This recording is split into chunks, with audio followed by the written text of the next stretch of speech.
Welcome back to the channel, guys. Glad to have you as always on another video. This one's viewer requested. Had a lot of guys reach out and say, hey man, how exactly did you set up your shop in the background? I always see it on content or the podcast. By the way, check out the podcast, The Part-Time Hunter, right here. I want to link it down below in the description. We just dropped some merch for all you turkey hunter guys just like myself, as you guys will see in the video, but just a sick t-shirt for spring turkey season. Go support the show. I'll link it down here. Taking orders. I've got medium, large, extra large for you guys. Anyway, all that aside, shop tour video, real quick and dirty. Let's do it. All right, guys. So as mentioned, this is my garage here. So ignore this giant garage door. Just imagine a shop when you see this. That's kind of what the vibe I was going for. So I'm going to kind of start in the corner and work our way all the way around to show you every detail of how I had this set up. So starting off in the corner, you guys have seen on the channel before, I love doing cape mounts. I do it myself. It's super cheap and easy, especially for turkey season. So we got plenty of cape mounts here. Just running through them real quick. This is the Rio from last year. My good buddy Seth Fritz and Connor Fielder went out there to Kansas. They put me on that one. These two in the corner were our two Georgia birds. My dad's is this one from the opening weekend. And then when I got back from Kansas, I was able to take that bird also from Georgia. Easterns, going over here to this wall, we've got a double that I was able to take with one shot back when it was legal with my 20 gauge Steve. Another Georgia bird cape here. This is my Merriam from Nebraska. Nebraska Spur Chasers. My good buddies Preston and Dalton out there put me on that one. I didn't want to waste the wing here, so kind of a cool mount is this old school Indian wing head, like warrior headdress type deal. That's the wing from that same Merriam turkey. Just a cool, another way to utilize the wings. I hate throwing them away, and you only have so much room in the shop. So his little headdress comes down, the two spurs, his beard, and another wing feather from the opposite wing. But yeah, just a cool way to display a wing if that's kind of your thing. Going over, that's actually a Jake. That's a Jake Eastern here locally from the North Georgia area. That one is also too. That one's obviously a Tom, but I love the beautiful big thick black band on this Tom right here. These two are from the same season, but that one's a Jake. Like I said, I hated to waste it, so we went ahead and did a cape mount on it anyway. This bird, another Georgia Eastern. This was my first bird when I lived out in Mississippi. We lived in the Brandon area for almost a year and a half there, so I had to get that one, kind of an old school walnut there. The taxidermist didn't even really charge me for that since he was super nice to me being out of state. That's my biggest Georgia bird to date. That's an 11-inch beard on an Eastern, so obviously I had to do that one upright. That mounts from back when I was in college, so that was an older one. Another wall saver double stack mount there. That front bird on the outside with that cool barred up wing feather, that is my bird from Indiana. And then the bird opposite of that on the backside, which you can't see as good from this angle, that one is from Tennessee. And I thought I had another fan here, but I guess it's somewhere else. I've got another Tennessee bird too, but this is just a few of the turkeys that I've taken. I'm so partial to the fans. I really love doing the cape mount. Once I figured out how to do them by myself, it's super, super easy. If you want to check that out on the channel, I have an actual turkey cape how-to fan video. Super, super easy. Yeah, so I missed the corner over here. Got some really boring fuel jugs. This is probably my pride and joy that sits in here. This is the bad boy. Zero turn. Nothing really insane about that. Just a zero turn mower. I did get one of these horse stall mats from Tractor Supply are freaking badass because you can park anything on them instead of having them directly on the concrete floor here. I really like having, some kind of a mat to put that on. So if I'm doing an oil change or maintenance or whatever and oil spills out, I've got cardboard under there usually, but it's nice to keep that mess contained, especially if you come in and these, tires are muddy. From whatever the scenario is you're cutting, you can kind of keep the mess isolated. Going over to this corner, this was a custom shelf that, again, I did a full video on. If you guys want to build something similar, just a way to save space if you're not going to do fans every year, but you do take some tom turkeys. Really, really easy way to organize your beards up there. All of those 20 gauge shells are dead turkeys. And yeah, I've got just a really cool way to display that up there. Turkey shelf, you can put whatever you want to up there. I've got a few other holes from 12 gauges, turkey feet. I've got a chain of beards hanging up there, not beards, spurs as well. So just another way to hang those up there. That looks like an Osceola, but it's actually a bird from here in Georgia. I had some super black barring on those wings there. Let's go ahead and turn the light on the shelving system. So going down from that corner, we're kind of going to the shelving system. This is one side of it here. This is something that I had in my brain. I actually stole it from another YouTuber. Just a simple 2x4 shelf system. Back when COVID was hot and heavy, these premium 2x4s were about $7 a piece in my area. But Home Depot had a cool thing where you could go and get these pre-cut particle board right here, and it came in these, I want to say this is like a 2 foot by 3 foot section. You could buy these just one piece, and they were like maybe $5 or $6 a piece. So if you could lay your shelving out, you could lay these right across the top and make your shelves all the way down, or however high and however customized you wanted it to. And it made it super, super easy to make a shelf system to accommodate really anything you'd like to. For waterfowl, so I wanted it to be high enough to store dive bomb or Big Al bags in the bottom of it. Also, Yeti buckets and so about as high as your average muck boot or decoy bag, just to slide that on in there, take up, less space up on top and have plenty of room to store stuff underneath it. Going back to the top here, going across the mounts, that was my best gun deer, rifle deer kill in Georgia. Actually, take that back. That deer right there is from Tennessee. So one of the biggest deer I shot in Tennessee with a rifle back when I was a teenager. Biggest bass I'd ever caught. I'm not much of a fisherman now, but that was my biggest bass caught on my granddad's pond with a Mickey Mouse rod. That's a deadhead that we found on a buddy's property. Super, super nice deer. A couple of pheasants from South Dakota. My Uncle Donald, he passed away several years ago, and they were going through his stuff. He was a big traveling hunter. They were getting rid of these, and my Aunt Dot, I was like, hey, I've got some of your uncle's old pheasants. I'm going to throw them away if you like them. I had to hot glue one of the heads back up, but just an old school dead mount. We kind of revived that, and it lives on in the shop here. Those two ducks up top are both from Oklahoma, both from the same weekend. A nice widgeon and a redhead on a custom dead mount.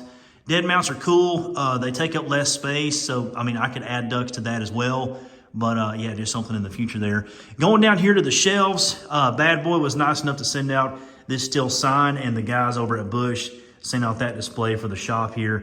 Going into more detail of how I have this set up and wired, I have a drop cord that we've wired into this power strip that goes all the way down. So if I have to hook that up to a shop vac, which is over there, or, anything power I need in the shop, mobile power, I can immediately take it off there. Plenty of room for range bags, decoys, blind bags, whatever. Most of this shelving is not utilized. I definitely could. I just don't have anything right here.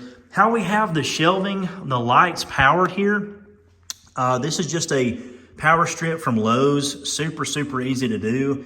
It's actually attached to screws on the back side of that, so it sucks up to that 2x4. These are a set of self-stick LED strip lights from Amazon. I'll go ahead and flip this around so you guys can see kind of how we ran that. It just goes to the inside of the shelving, loops back around, and these have been on there since we've had the house, so probably 3 to 4 years, and they haven't, and all the humidity and stuff in the shop, they haven't failed yet, and you can see from the outside, they look really nice. They hook directly into the power strip. Again, plenty of power outlets if I need to run a tool or whatever I need to do. I have power on this side of the shop as well. Just a simple Harbor Freight TV mount on this side. So nothing too fancy. I think this mount ran about $8 to $12 from Harbor Freight. I had this older, smart TV out of one of the old rooms when we moved. So just got it, nice and stapled up to the TV, so I can have actually TV out here in the shop when I'm doing projects or podcasts. That thing swivels around. I've kind of got it angled out to where I can see it while I'm doing a podcast. I don't know. I just like having stuff running in the background. Helps me think about the subject and especially working on projects here, having that out here to run podcasts on, super, super nice. Now, this was one of the major design aspects of the shop here, was having somewhere to have a gun safe. A lot of guys think having a gun safe in the South in the garage is controversial. but I'm telling you, man, you know, you can do it. This garage, as you can see, is finished in, you know, some type of finished hardy board, nice crown molding, nice heavy duty insulated garage. This was all done before I moved in. So this room stays, you know, fairly cool in the summer. It does get a little bit humid, but I'll show you a trick in the gun safe to help keep your firearms completely rust free and looking good year after year. So after we open the safe here, you guys didn't need to see the combo, but we have your typical gun safe. So I can get these lights to power on. I got some just motion sense lights in here. I've got a hygrometer, which if you have a gun safe, you need to know what the temperature is, the humidity. These are the Eva Dry humidity dryers. I highly recommend these. They're about 14 bucks on Amazon. I've got 3 of them. I've got 2 up here and I've got 1 in the bottom there. So it just, you know, has the air circulating. They don't run on batteries. They're fully self-sufficient. When you get done, you take them out, plug them up to an extension cord, you know, out here in on the concrete, and they will heat up and burn off any water or humidity that they have accumulated. These gun storage solutions rods with this Velcro underneath will allow you to stack as many guns as you like in here. This was originally, I think, a 20 gun safe from Winchester from Harbor Freight. Not Harbor Freight, Tractor Supply, sorry guys. But as you can see here, I've got most of the stuff rotated out to be just turkey guns in here. I've got a 1022 and some older military guns back here from my granddad. That's a 100-year-old double barrel from Sears and Roebuck. Pretty crazy stuff. There's the pawn shop turkey gun. Steve, Marvin, you've seen on the channel as far as turkey stuff. Got plenty of room.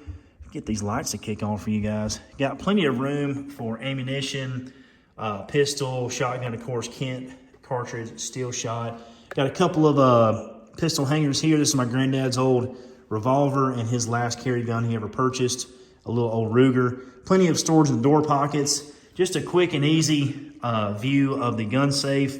I did, again, utilize one of these Tractor Supply horse stall mats. You don't want to lay your gun safe on concrete. Over time, it does become acidic, and that acidity in the concrete will eventually rust out your gun safe. So I just wanted that barrier, you know, laying guns right here and messing with them. Having that rubberized floor or that cutout is super, super nice. I can lay stuff down right there, not worry about it messing anything up. So moving on, I'm pretty sure half the reason to have a shop or a man cave is to, you know, hang up stuff, you know, over the course of, you know, your hunting career, or whether you work on cars or whatever. Got a nice big banner there from the guys over at Kent. They're one of my big sponsors on the channel. Kent Cartridge, have been with them for several years now. Great shooting shotgun shell. Going up above here, that is Mojo Doe's biggest buck she has shot in Georgia with a crossbow. Nice little 8-pointer there from South Georgia. That is a handmade American flag from that guy's company is Homegrown American Flags down in Florida. He was kind enough to send that out to the shop so I could display it. What a freaking gorgeous American flag there. That's my biggest bow deer to date. Here again, just a Georgia buck, North Georgia, 8-pointer. Swinging around, we have one of the best speckled-bellied geese that I have ever had the chance to take out in Oklahoma. That is a pintail up there from Arkansas, a gray duck or a gadwall. I've got, well, that's the first mallard duck that I ever shot ever here in Georgia. Locally to us, that is the world famous collar goose, ZL6M. You guys will have seen that on the channel probably, or in some content. And that is a really nice fat looking Oklahoma greenhead that Candace shot when we were out at Falco Outfitters when she was watching about 500 or 600 dump in on top of her face. So that was awesome. So going over to this side, you can see this shelving system is super, super nice because you can customize this however you like. So instead of having a span that runs all the way across and this being open, this could have all been shelving. You could have ran these studs however you like. I wanted this to be open for my workbench here. Going over the workbench, this was actually a present that my dad built for me. So this is a hand-built shelf. You can't buy this one, unfortunately, but if you have a workbench or any kind of workbench design that you want to build, you can customize the sizing of it. This one is actually finished in truck bed liner, and in here I've got storage in the top. So I have choke tubes, torque wrenches, just spare parts and stuff, extendo tubes for Benelli's, punch kit, pliers. I'm not a big tool guy, so I don't work on vehicles and stuff in my spare time. I actually work at a dealership, so I usually rely on them for servicing and whatever. But if I was a tool guy, you could load this down full of tools or have a tool cart or anywhere you'd like. You know, eventually maybe a tool cart will be in here. But I love the workbench because it allows me to mess with all the gun videos here. I have a stool that's, you know, slid up out of the way. You know, got a bag there, go bag. I do have a rolled up neoprene-ish rubber pad that I can roll out here. So if I don't want to scratch up a finish on a gun on this bed liner, I can lay it there and pound on it or whatever I need to do. Going over to this side of the shelving system, again, another Cobalt, just a Lowe's brand extension cord, power strip, super simple there. I've got a shop light attached to a couple of studs going across. This is, you know, your Home Depot special. I think this whole light was 20, 30 bucks. I replaced it with some LED tubes. So I run that in there. Also connected here are the LED light strips. So the exact same ones from Amazon that you see that go to a dimmer and controller here. I can dim these down. As you can see, turn them off all the way on. Super, super easy to do. I've got a G-Boom in there, kind of like before Turtle Box was a thing, you had G-Boom. So I got me a little G-Boom wireless speaker. It's always pretty much charging because when I'm out here doing a workout on the treadmill or whatever, I like to have music, or if I'm running AirPods on that side of it. You guys will notice on this side of the shop, I've got a lot of AstroTurf. The headquarters for AstroTurf is, surprisingly enough, located here in Dalton. So I had a couple buddies that work there, hooked me up with some samples, some cutoffs of some runs that they did. So I like having that here. You know, if you're working on a gun, it's so nice if you drop a choke tube or drop a shotgun shell or whatever. If you drop parts right here, it's super easy because it, you know, it won't bounce around and you won't lose it. It'll stay on this mat. Same thing for the treadmill. This thing folds up. This is just an Academy, you know, whatever brand treadmill. It's been good to us. I keep it on a mat here. Same thing for the, you know, the welcome mat going into the house there. I love AstroTurf, man. AstroTurf is so underutilized. It's a great piece. I wish this whole thing was AstroTurf, actually. Would be pretty sick. So this is the podcast table. If you listen to the Part-Time Hunter podcast, this is the, you know, where the magic happens. If you could say, I've got a dual setup, so when we do the BS report, we get my dad or my cousin in here to do the podcast, matching headsets. If you would have any questions on this setup, you know, how I have this is just one of those cheapy, you know, Home Depot, you know, plastic top. I think this one's actually Academy brand. Yeah, I think this one came with the house, but you guys could modify this like I did, or if you want a fancier wooden table, you know, definitely do you. But the setup here is super nice. I can take those stands off, leave the bottom in, and use this table for working. Got a mixture there. You know, so if you have any questions on the podcast stuff, let me know. I'll be more than happy to help you, you know, get yours off the ground, let you know what I use, what I utilize for shows, and what works and what doesn't work. You know, simple, you know, oversized camp chair there. Not much left, honestly, guys, on this side. I've got Darkwater Customs, my buddy Landon, who hooks me up with all my paracord stuff. This custom Sitka sign, I have a lot of guys ask me where I got that. They actually it's a laser engraved company out of Texas. That's a 3-layer sign of, I'm pretty sure that's steel plates that are welded together. The back one is obviously like burnt orange. Then you've got a gray, and then this top piece is cut out all in white, so all that stuff bleeds through. It's pretty sick. I think that sign itself weighs probably 35 or 40 pounds, so I've got it, you know, rigged up with some screws into some studs. And then I've got it hung up with a piece of nice paracord up there so I can hang it, you know, as you see here. I utilize a lot of gear hooks. So having studs here, of course, is super nice because I can have a hook here, a hook there. So when I come in from hunting and I've got waders, or in this case, in a couple months, turkey vests or shotguns, if I'm going out in the next morning, I can hang a shotgun here. I can hang my hat up there, my lanyard, whatever I want to do, I can do it all right here. Got more power right here, running to a security camera. I've got that nicely tucked away. You can never have too much security, guys, especially when you're taking vacation. Yeti bucket, don't tell the post office I kept that. Love that storage bin there. Another tote, some gun cleaning stuff. Rigid shop vac. That's the only tools I really utilize, like hammer, nails, and wrenches and stuff. I keep them in there. a workout bench where I usually keep all of my boots. And again, guys, storage hooks here for all kind of stuff. I have most of my turkey gear right here lined up, my turkey vest, broom to keep the shop clean.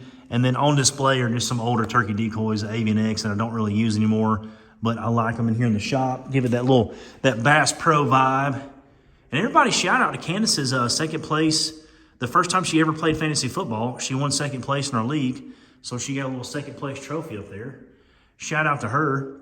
We've got the treadmill where all the sweat is made right here. This thing folds up out of the way. But again, on AstroTurf, got me a little curl bar there for some curling. But that's pretty much it, guys. Going into the house there, and of course the trash can and the ice mule. All right, guys, so there you have it, a full detailed shop video. So if you see anything that you have questions on, how you build stuff, the plans for the shelving, anything like that, the layout, shoot me a message. I'd love to send you information more if you need it, if you want to build something like this in your shop.